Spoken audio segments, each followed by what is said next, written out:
मैं तुम्हें एक सच्ची कहानी सुनाती हूँ। अली की कहानी और हमारे गांवों की।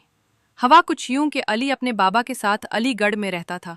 उसके बाबा की नूडल्स की एक छोटी सी दुकान थी। अरे बच्चों, क्या ही मज़ेदार नूडल्स बनाते थे वो। खुशबू से दिल बाग बाग हो जाता। अली भी बाबा का हाथ बटाता था। जैसे ही नूडल्स तैयार होते वो हंसते हुए ग्राहकों तक पहुंचाता। सब लोग बैठकर खाते, हंसते, मज़े लेते। एक खुशबू, एक रौनक सी लगी रहती थी। फिर शाम होती, अली थक कर बैठ जाता। बाबा आकर उसके सर पर हाथ फेरते, उसे प्यार से सुला देते। मगर इस रात अली ने एक अजीब सा ख्वाब देखा। ऐसा लगा जैसे कुछ बुरा होने वाला हो, कुछ खतरनाक, कुछ खौफनाक। सुबह जब आंख खुली तो ख्वाब सच हो चुका था। हमारे गांव में शोर मच गया। राजा के सिपाही आए और उनके पीछे डाकू। धुआं, चीखें, सब लोग इधर उधर भागने लगे। बच्चे, बूढ़े, सब घबरा गए।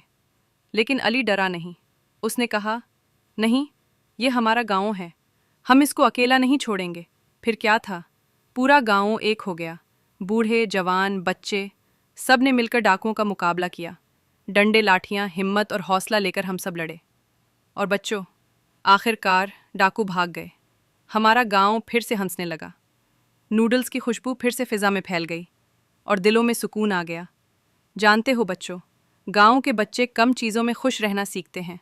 वो मेहनत करते हैं, एक दूसरे की मदद करते हैं और मुश्किल वक्त में पीछे नहीं हटते। उनके पास खेलने के लिए कीमती खिलौने नहीं होते, ना मोबाइल, ना बड़ी बड़ी चीज़ें, लेकिन उनके दिल बड़े होते हैं। हिम्मत, सादगी और इत्तेहाद, ये उनका ख़जाना है। बस बच्चों, यही है मेरी कहानी का सबक। जो मिलकर जीते हैं, उन्हें कोई हरा नहीं सकता। ऐसी मज़ीद कहानियाँ सुनने के लिए जड़े रहिए हमारे चैनल मीठे बोल ऑफिशियल के साथ।